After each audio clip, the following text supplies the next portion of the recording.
ang syafa'a na mangyayari sa yawmul qiyamah kabilang yan sa ilmul ghaib. At ang ilmul ghaib ay yung mga hindi natin nakikita pero naniniwala tayo. So, yung kabilang buhay, kabilang yan sa ilmul ghaib. Naniniwala tayo sa kabilang buhay kahit hindi pa natin nakita. At ang syafa'a na mangyayari sa kabilang buhay ay kabilang yun sa ilmul ghaib. Ang syafa'a, ito ay nabinigay ni Allah Ta'ala kay Propeta Muhammad sallallahu alaihi wasallam sa kabilang buhay. Meron yan, 6 yan.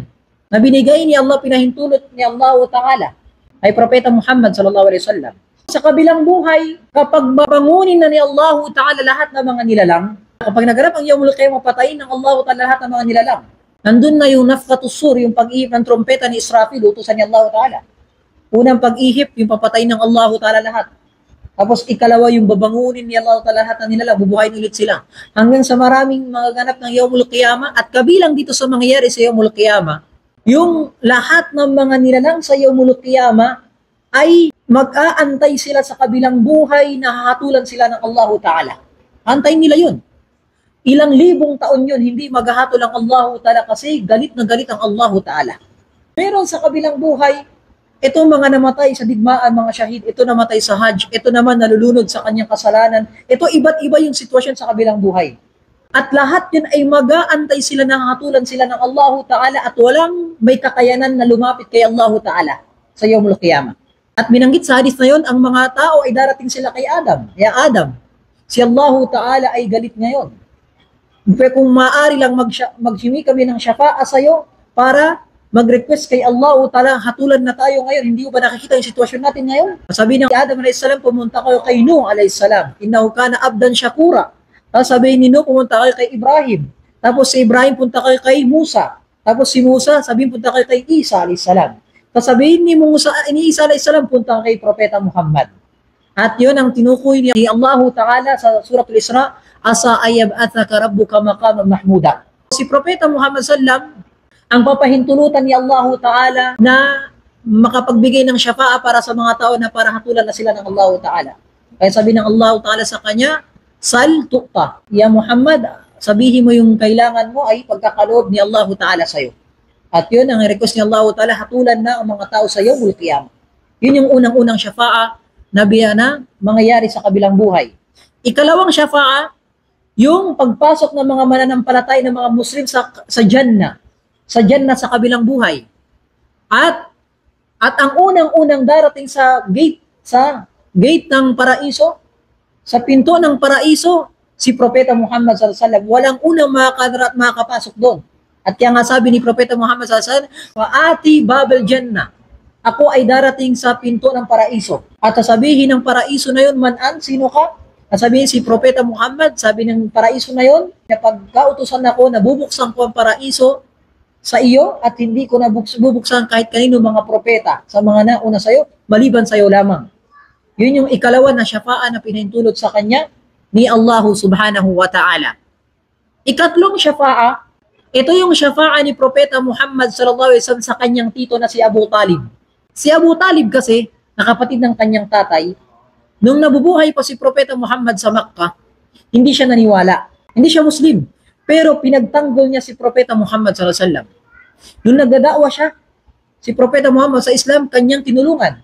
Pero nung namatay siya, hindi siya naniwala. Kaya nga dito sabi ng Allah Ta'ala, innaka la tahdi man ahbabta, ya Muhammad, hindi mo kayang gabayan yung mga taong mahal sa buhay mo. Umiyak ang Rasulullah sallallahu alaihi wasallam doon.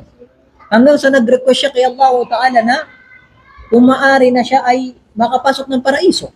Sa astaghfiran na lakarab, hihingi ako ng kapatawaran kay Allah Ta'ala para sa'yo. Para patawarin siya ni Allah Ta'ala nang namatay siyang hindi Muslim. Pero hindi pinahintulot ni Allah Ta'ala kasi namatay siyang hindi Muslim. Ngayon, merong higay ni Allah Ta'ala sa kanyang tito na syafa'a. Ano yun? Yung sa kabilang buhay, sa impyerno si Abu Talib na ang pinakamababaw na parusa sa kanya. Yung sa hadith na papasuotin siya sa kanyang paa na parang kinelas tapos kukulo yung kanyang ulo hanggang sasabog sa impyerno na yun. Saan ng apoy? Sa impyerno. Sa kanya lang binigay pero sa impyerno pa rin siya habang buhay. Yun yung ikatlo na pinagkaloob ni Allah Ta'ala kay Propeta Muhammad sallallahu alaihi wasallam. Ikaapat na syafa'a na pinagkalooban ni Allah Ta'ala kay Propeta Muhammad sa mga Muslim sa kabilang buhay na gumagawa ng malalaking kasalanan. Ano mangyayari sa kanila? Dalawa. na patatawarin sila ng Allah Ta'ala na hindi na sila dadaan ng impyerno. Yung mga gumagawa ng kasalanan na Muslim, patatawarin sila ni Allah Ta'ala na hindi na sila dadaan ng impyerno, o kaya dadaan sila ng impyerno tapos ilalabas sila ni Allah Ta'ala. Papasok sa paraiso ng Allah Ta'ala. Kaya may mga hadith na kung saan may mga tao na malaking gumagawa ng malaking kasalanan mga Muslim, tapos pinatawad ni Allah Ta'ala. Kasi dahil yun sa syafa'ah. Tapos, ikalima na syafa'ah na mangyayari sa kabilang buhay, rif'atud darajat. Ito yung pag nasa paraiso na yung mga mananampalatayang mga Muslim, mas lalo pang iaangat ni Allah Ta'ala yung kanilang estado sa Jannah. Bakit? Siguro, yung isang tao na matay, meron siyang anak, nagdudua para sa kanya. Nung nasa mundo pa yung anak na matay siya, Ya Allah, patawarin mo yung tatay ko. Di ba? Kaya nga sabi ng Allah Ta'ala sa Quran, sila mga mananampalataya, "Wattaba'athum dzurriyyatuhum biimanihim." At sumunod ang kanilang mga pamilya, kanilang anak sa pananampalataya. "Alhaqna bihim dzurriyyatahum." Aming isusunod yung kanilang mga pamilya, kanilang mga anak. Yun yan dahil sa syafa'ah ng kanilang mga anak, pamilya. At yung magkaibigan din. At meron sa isang hadith, al-akhilla yawma'idhin ba'duhum li ba'din adu ila al-muttaqin. Yung magkakalaban yung mga hindi Muslim sa kabilang buhay maliban yung magkakaibigan. At sa kabilang buhay, sabi ng Allah Ta'ala, yawaddu alladhina kafaru law kanu muslimin. Yung mga hindi Muslim sa kabilang buhay, mangangarap sila na sana naging Muslim na lang sila kasi yung mga Muslim na magkakaibigan, nagtulungan sila pagdating sa kabilang buhay. So, yun ang kabilang sa syafa'ah na binanggit doon sa aya ng Allah Ta'ala, pati yung pamilya. Pero, kung tutuusin sa sinabi ng Allah Ta'ala, فَمَا تَنْفَعُ الشَّفَاعَةُ الشَّافِئِينَ. Hindi talaga makakatulong ang syafa'ah ng kahit sino sa kabilang buhay kapag hindi Muslim. Wala talaga. Basta labas sa reliyon ng Islam. Sa kabilang buhay, hindi makakatulong sa kanila. Kahit nga si Propeta Ibrahim alayhisalatu wassalam, yung kanyang tatay, hindi naniwala sa kanya. Sa kabilang buhay, magkikita sila. Papakita ng Allah Ta'ala sa kanya.